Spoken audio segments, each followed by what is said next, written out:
Hello, and welcome to Basics for Gamers presents the basics of character alignment in Pathfinder 2nd Edition.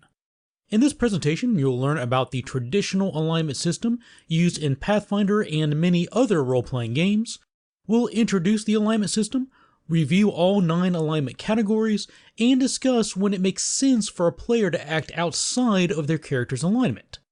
But before we begin, I do want to make a small disclaimer. This same alignment system has been around since Gary Gygax first published D&D and has been used in many different role-playing games. Although there is a wealth of information, discussion, and essays written about this topic, very few specifics are provided in the Pathfinder 2nd Edition core rules. So what follows in this video is drawn from many different sources, not all of which are official Pathfinder books, but all share the same original pedigree of Gygax's creation. Your GM may disagree with some of the interpretations that I share here, but that's okay, because one of those few specific rules that are included in the core rules is that it is up to every single GM to decide how alignment works at their table. So now that we have those disclaimers out of the way, let's start by going over exactly what character alignment is. Alignment is a snapshot of a character's sense of morality and principles. Is your character an altruistic hero willing to sacrifice their own life to save others? Or are they more selfish and only looking out for themselves? Does your character hold to society's laws, or would they rather just watch the world burn? Although the alignment system has been a staple of role-playing games since the 1970s, it's one of the most misunderstood elements of D&D and its children RPGs such as Pathfinder and Starfinder. Let me just get this out of the way right at the start. Your alignment is written in pencil on a paper character sheet. It is not etched in stone. A character's alignment helps in making decisions that would be suitable for their personality, but should never be treated like a straitjacket to control or limit a character. Few people in reality are so rigid-minded and two-dimensional that they can be boxed into any one single alignment at all times, and characters should be free to step outside of their alignment box on occasion. We'll see some examples of that later on. The classic representation of alignment is a 3x3 grid with 9 boxes total. One axis represents a character's ethics and morality, and that's called the good to evil spectrum, while the other axis represents the character's sense of order or rebellion, and that is noted along lawful to chaotic. By lining up each axis, we can label the 9 alignments: neutral good, lawful neutral, or chaotic evil, for example, and the middle of both axes is labeled true neutral.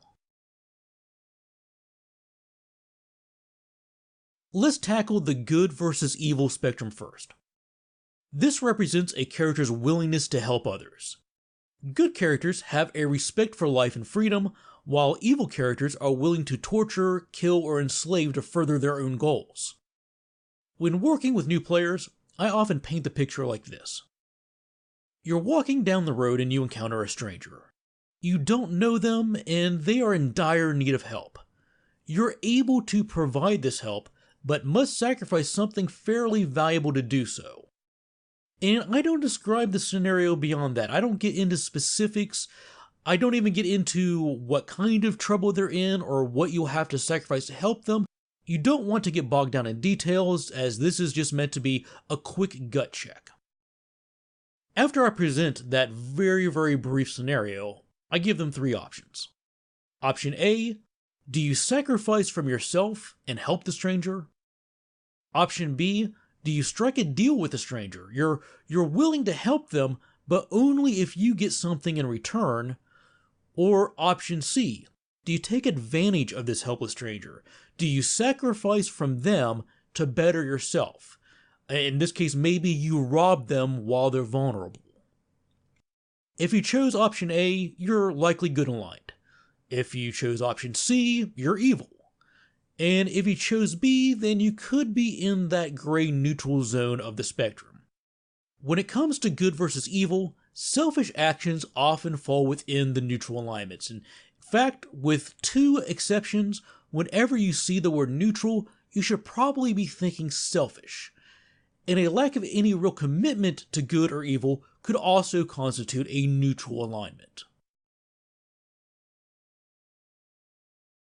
The other axis notes a character's preference for law versus chaos.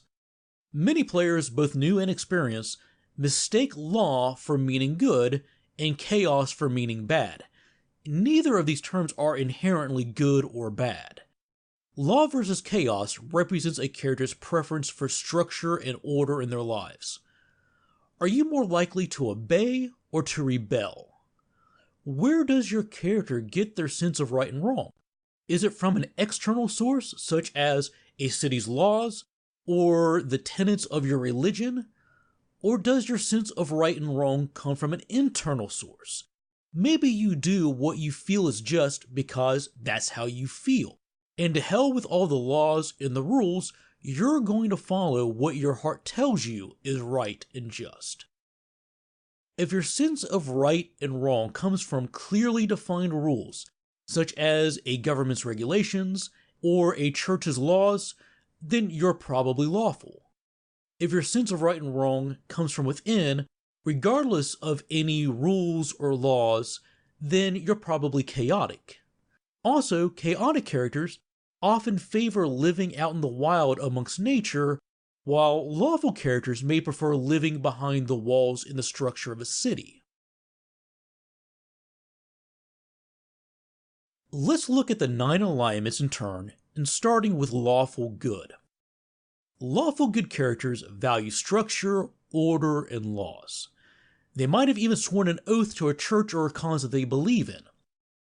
They also are forces for good.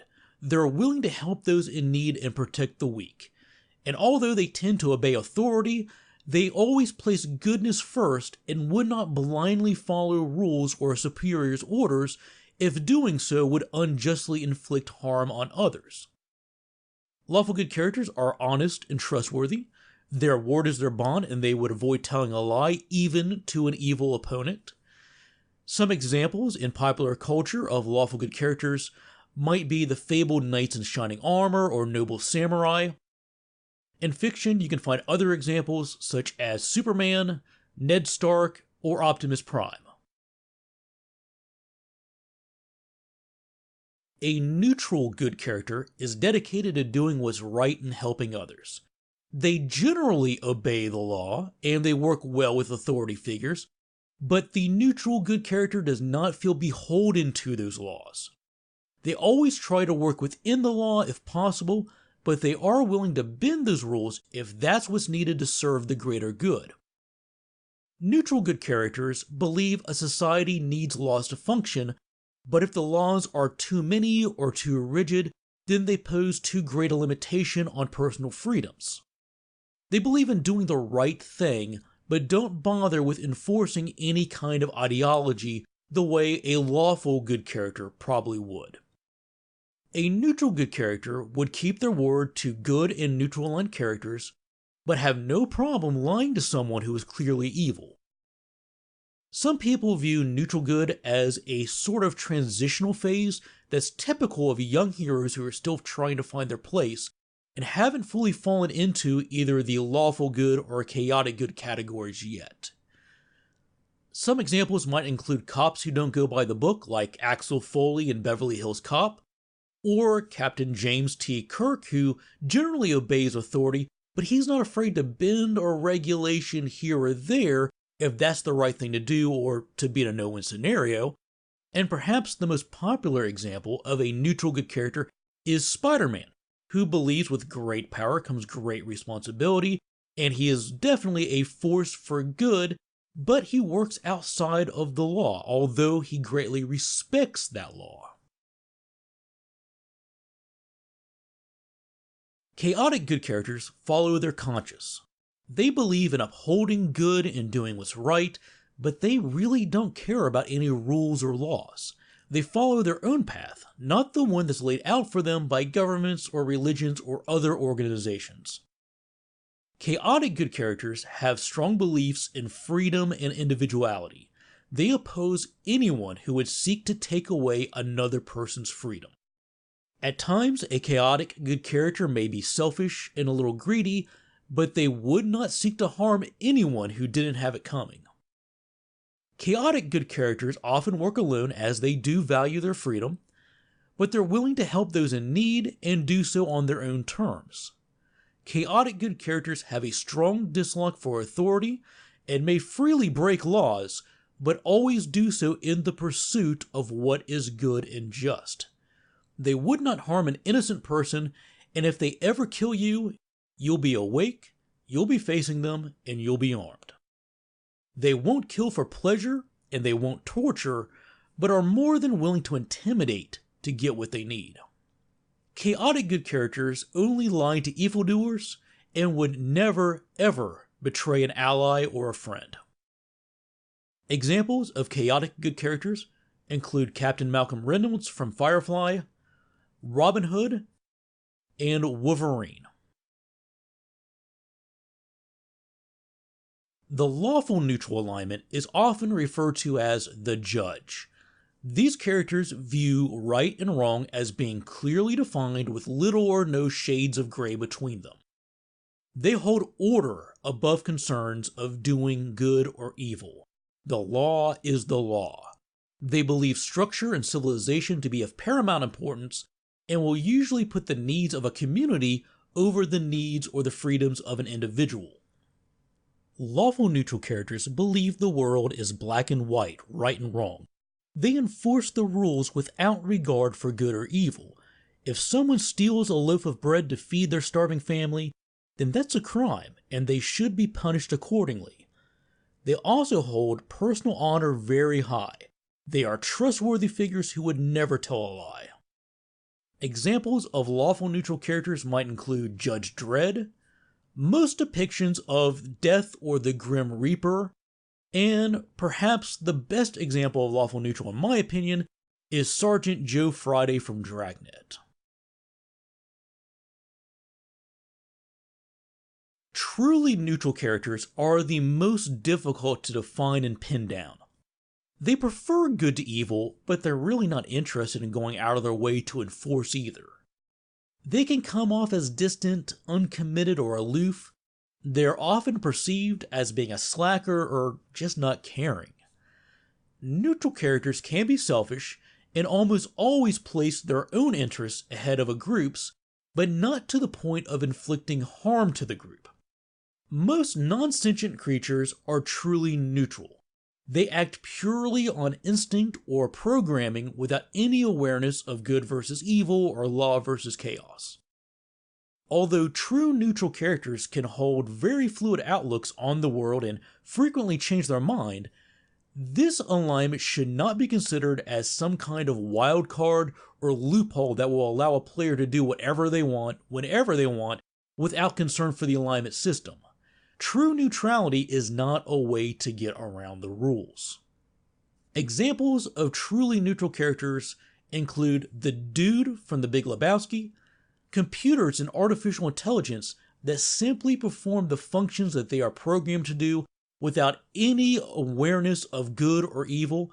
For example, maybe a starship's computer from Star Trek.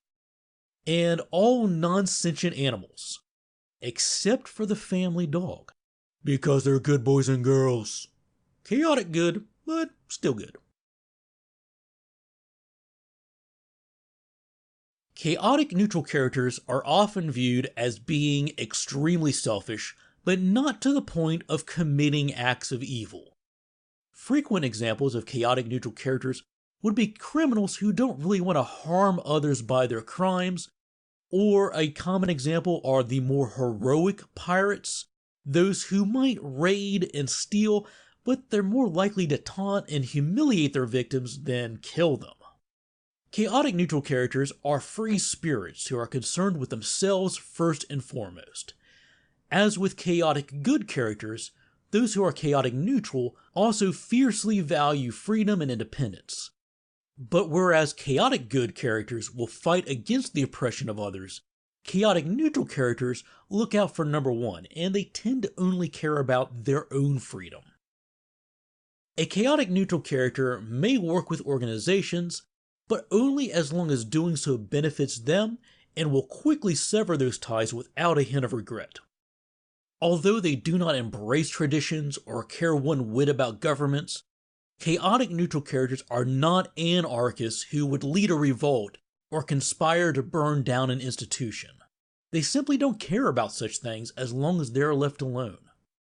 Chaotic neutral characters do not place limitations on themselves, like being entirely honest or always keeping their promises, but of course would if doing so furthered their own interests. And although they don't see any value in the laws of a society, they would not break a law just simply for the sake of doing so, and would not commit evil acts such as torture or slavery. Chaotic neutral characters are rarely the protagonists of the story, but there are a few good examples, like Captain Jack Sparrow, Catwoman, or Danny Ocean from the Ocean's 11 series of films. Before we move into discussing the evil alignments, it's worth mentioning that the 6 that we've already discussed are considered the standard for player characters in most role-playing games, and the remaining 3 were developed with the adversaries in mind. That's not to say that evil characters can't be remarkable, interesting, and fulfilling player characters, but it's advised that GMs, especially new ones, proceed with caution before allowing a player to have an evil alignment. We'll start our discussion of the evil alignments with one of the more misunderstood of the 9 alignments, and that's Lawful Evil.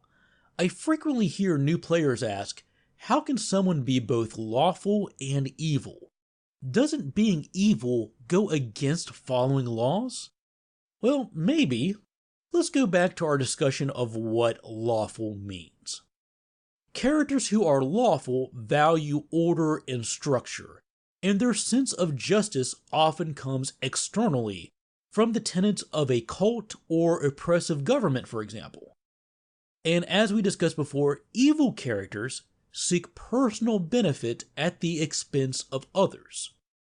Whereas a lawful good character believes the laws of their city, the will of their king, or the rules of their church exist to benefit others, lawful evil characters will wield those laws and tenets as a weapon to control and oppress others.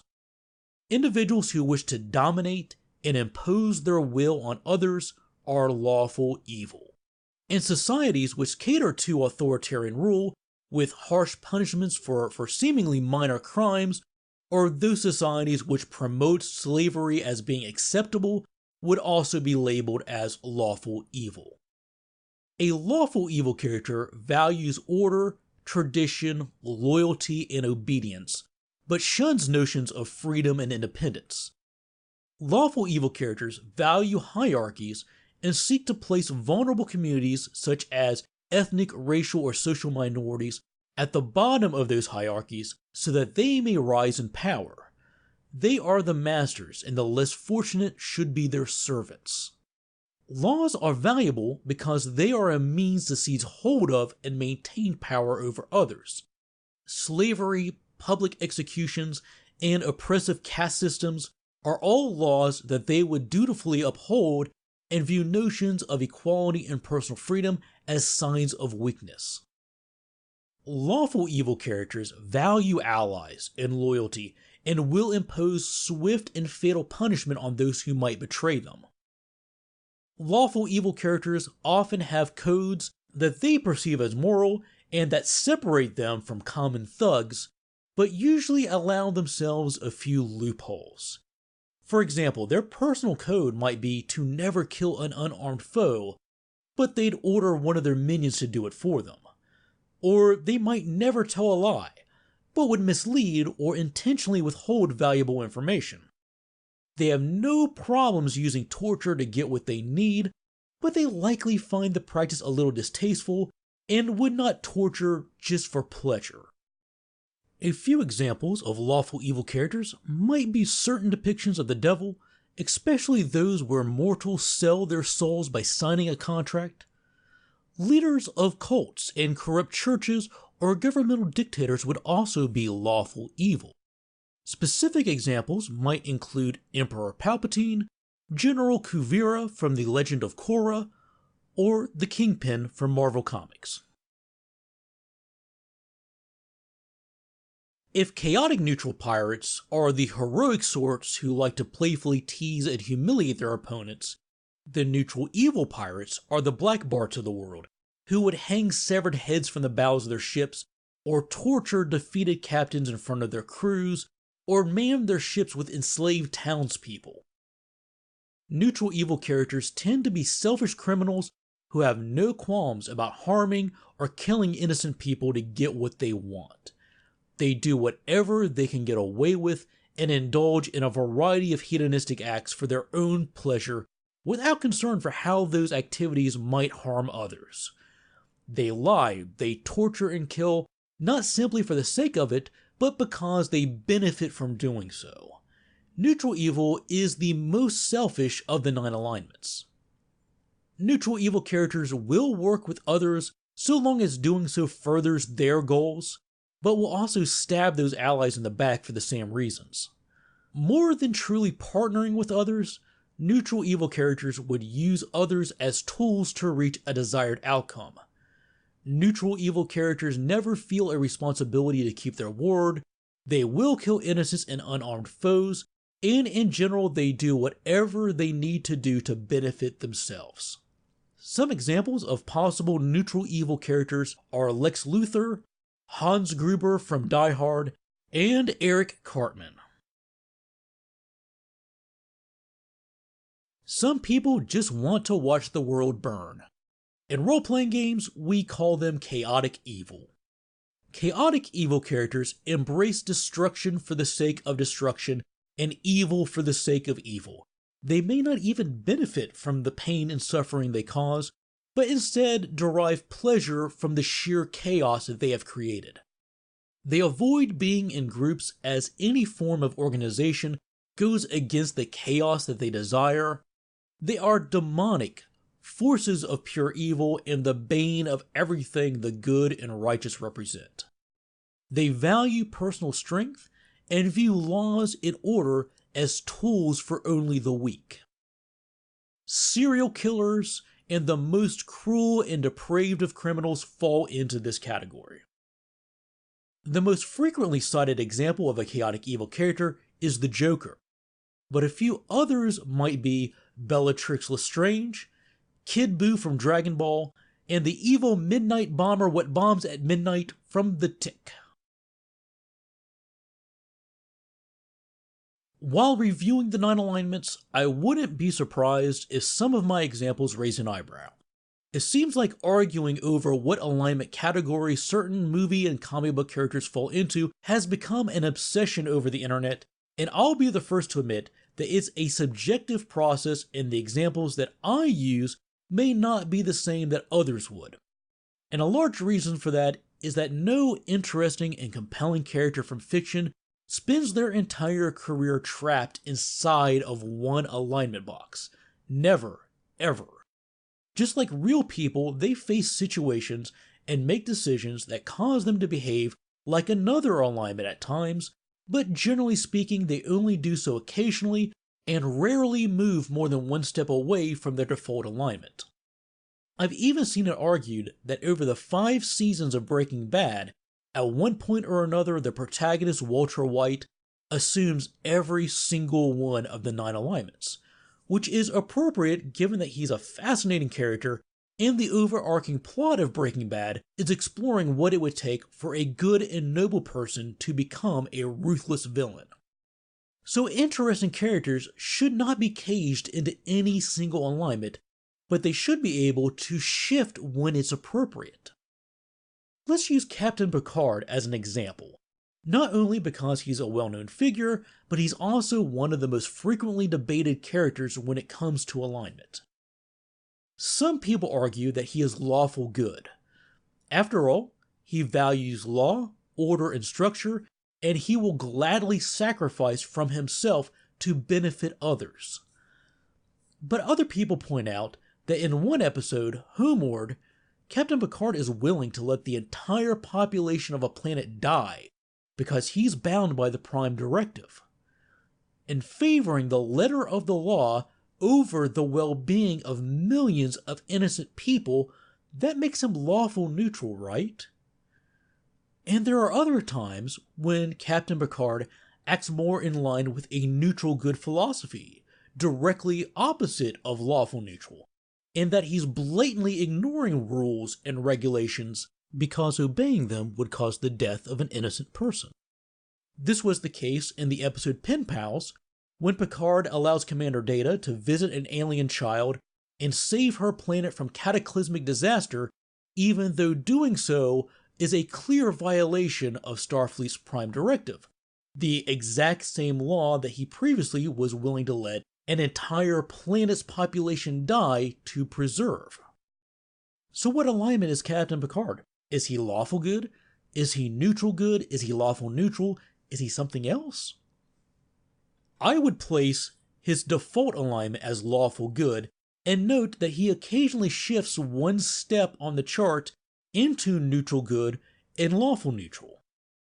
Occasional shifts moving one step on the chart aren't just acceptable, they should be encouraged. This is what makes a character believable and enhances the story that you and your fellow players are creating. But moving more than one step on the chart should only happen very briefly and in very rare circumstances. I can't envision Captain Picard ever becoming so selfish that he would be chaotic neutral, and it would take truly extreme circumstances for him to move all the way to lawful evil. Say, being assimilated into the Borg collective? Occasional shifts of one step are common, but characters can and should grow over time, which could lead their default alignment to change as well.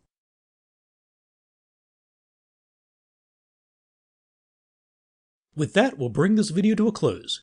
If you found this video helpful, please give us a like, and don't forget to click that subscribe button and the bell so you never miss out on our future videos. Leave us a comment letting us know what topics you'd like to see covered in our future videos, and we can always be reached through our Twitter and Facebook pages too. If you'd like to use some of the maps that we feature in our videos in your own games, you can find them at Maps of Mastery. A link to that store can be found in the description. Thanks for watching, take care, and we'll see you soon with more basics for your favorite tabletop games.